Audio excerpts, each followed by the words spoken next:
అయితే క్రీస్తు రాబోచున్న మేలుల విషయమై ప్రధాన యాజకుడిగా వచ్చి తానే నిత్యమైన విమోచన సంపాదించి, నిత్యమైన విమోచన, పాప క్షమాపణ అంటే దాని అనేకమైన అర్థాలు ఉన్నాయి.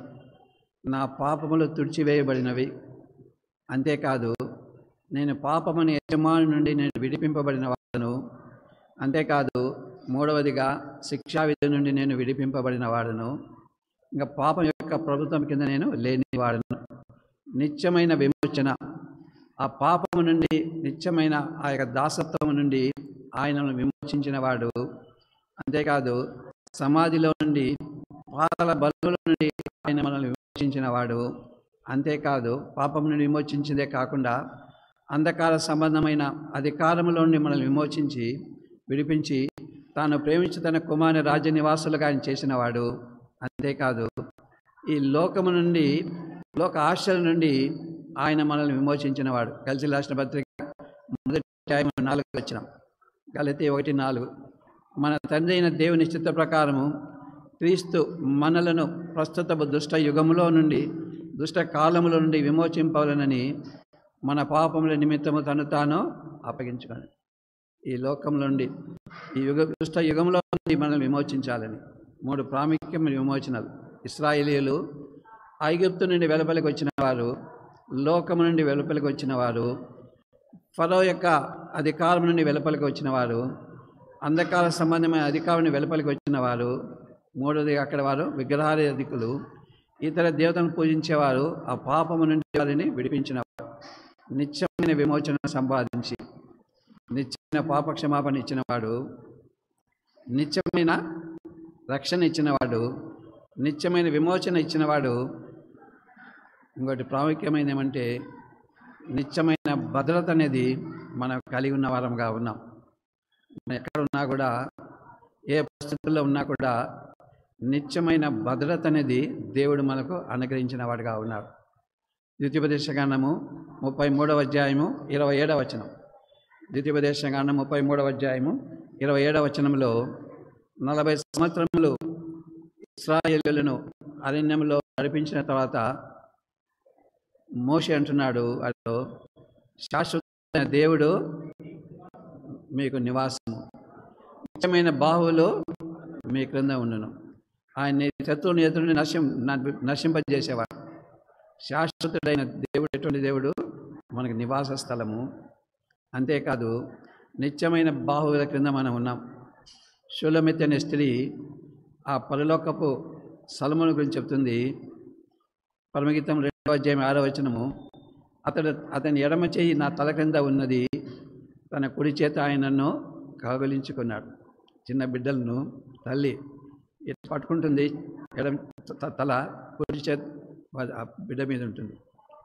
అంతగా అంత సున్నతమైన ఇది మనల్ని అంతగా ఆయన భద్రపరిచేవాడుగా ఉన్నాడు. కీర్తనలు 91:4 చూస్తే ఆయన రెక్కల క్రింద నీకు ఆశ్రయము కలుగు, ఆయన సత్యము అనగా ఆయన నమ్మకత్వము కేడమును డాలునై ఉన్నది. ఆయన నమ్మకత్వం అనేది మన కేడము డాలుమై ఉంది. రాత్రి వేళ కలుగు భయమునకైనను, పగటి వేళ బాణమునకైనను, చీకటిలో సంచరించే తెగులకైనను, మధ్యాహ్న కాలం పాడు చేయి రోగమునకైనా నీవు భయపడకు. ఇవన్నీ మనకు ఉంటాయి.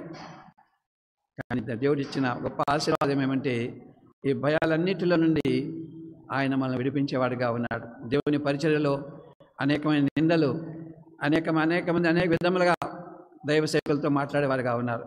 కానీ ఈ భయాలన్నిటిలో నుండి ఆయన మనల్ని విడిపించేవాడు. తన రెక్కలతో మనల్ని కప్పేవాడుగా ఉన్నాడు. కీర్తన 125 మొదటి 2 వచనాలు. కీర్తన 125 మొదటి 2 వచనాలు అక్కడ రాయబడింది, యెహోవాను నమ్మకించేవారు కదలక సీయోను కొండ వలె ఉంది. యెరూషలేము చుట్టూ పర్వతం ఉన్నట్టు ఇది మొదలు యెహోవా తన ప్రజల చుట్టూ, ఆయన మన చుట్టూ వాడు భద్రపరిచేవాడుగా ఉన్నాడు. పరిస్థితులు ఏమైనా కూడా ఆయన మనకు తోడుగా ఉండేవాడు, మనం నడిపించేవాడు. ఆయన మనల్ని ఏర్పరచుకున్నాడు. అంతేకాదు తన కొరకై ప్రత్యేకించుకున్నవాడు, తన కొరకై నియమించుకున్నవాడు తన కొరకై పని చేయుట కొరకై ఆయన మనల్ని ఏర్పరచుకున్నవాడుగా ఉన్నాడు. మన రెండవ వాగ్దానం 2వ దినవృత్తాంతాలు 29వ అధ్యాయము 11వ వచనం.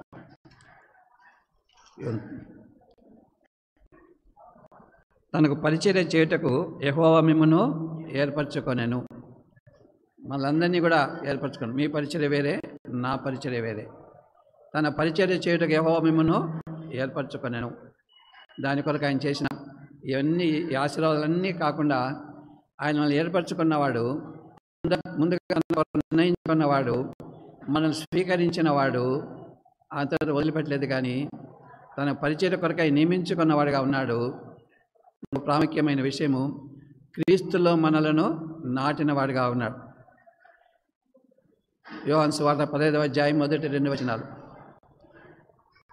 నేను నిజమైన ద్రాక్షవల్లిని, నా తండ్రి వ్యవసాయకుడు. 2వ వచనం, నాలో ఫలింపని ప్రతి తీగను ఆయన తీసి పారవేయను.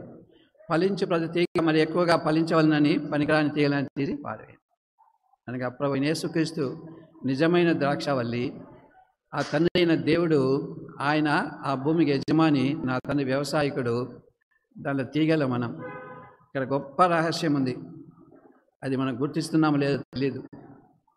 ఈ లోకంలో దేవునికి ఆ ద్రాక్షవల్లి ఫలించాలంటే దానికి ఏం కావాలా?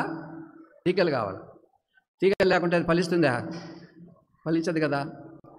అదేవిధంగా ఈ లోకంలో ప్రభువైన యేసుక్రీస్తుకు తండ్రి అయిన దేవునికి మనం అవసరమై ఉన్నాము. ఆయన మనకు అవసరము. ఆయన లేకుండా మనం ఏమీ చేయలేము. నా వేరేగా ఉండి మీరేమో చేయలేరు. 5వ వచనం ఆఖరి భాగం, నాకు వేరేగా ఉండి మీరేమీ చేయలేరు.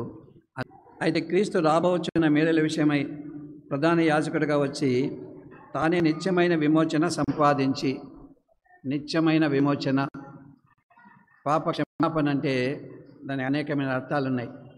నా పాపములు తుడిచివేయబడినవి. అంతేకాదు, నేను పాపమని యజమాని నుండి నేను విడిపింపబడిన వాడను. అంతేకాదు, మూడవదిగా శిక్షావిధి నుండి నేను విడిపింపబడిన వాడను. ఇంకా పాపం యొక్క ప్రభుత్వం కింద నేను లేనివాడను. నిత్యమైన విమోచన, ఆ పాపము నుండి, నిత్యమైన ఆ యొక్క దాసత్వం నుండి ఆయనను విమోచించిన వాడు. అంతేకాదు, సమాధిలో నుండి, పాతాళ బలుల నుండి ఆయన మనల్ని విమోచించిన వాడు. అంతేకాదు, పాపం నుండి విమోచించిందే కాకుండా అంధకార సంబంధమైన అధికారంలో నుండి మనల్ని విమోచించి విడిపించి తాను ప్రేమించి తన కుమారుని రాజ్య నివాసులుగా ఆయన చేసినవాడు. అంతేకాదు, ఈ లోకము నుండి, లోక ఆశల నుండి ఆయన మనల్ని విమోచించినవాడు. గలతీయులకు రాసిన పత్రిక 1వ అధ్యాయం 4వ వచనం. గలతీ 1:4. మన తండ్రి అయిన దేవుని చిత్త ప్రకారము క్రీస్తు మనలను ప్రస్తుత దుష్ట యుగములో నుండి, దుష్ట కాలములో నుండి విమోచింపవాలనని మన పాపముల నిమిత్తము తను తాను అప్పగించుకొని, ఈ లోకంలో నుండి, ఈ దుష్ట యుగంలో నుండి మనల్ని విమోచించాలని 3 ప్రాముఖ్యమైన విమోచనలు. ఇశ్రాయేలీయులు ఐగుప్తు నుండి వెలుపలికి వచ్చిన వారు, లోకము నుండి వెలుపలికి వచ్చిన వారు, ఫరో యొక్క అధికారం నుండి వెలుపలికి వచ్చిన వారు, అంధకార సంబంధమైన అధికారం నుండి వెలుపలికి వచ్చిన వారు, మూడవది అక్కడ వారు విగ్రహారాధికులు, ఇతర దేవతలను పూజించి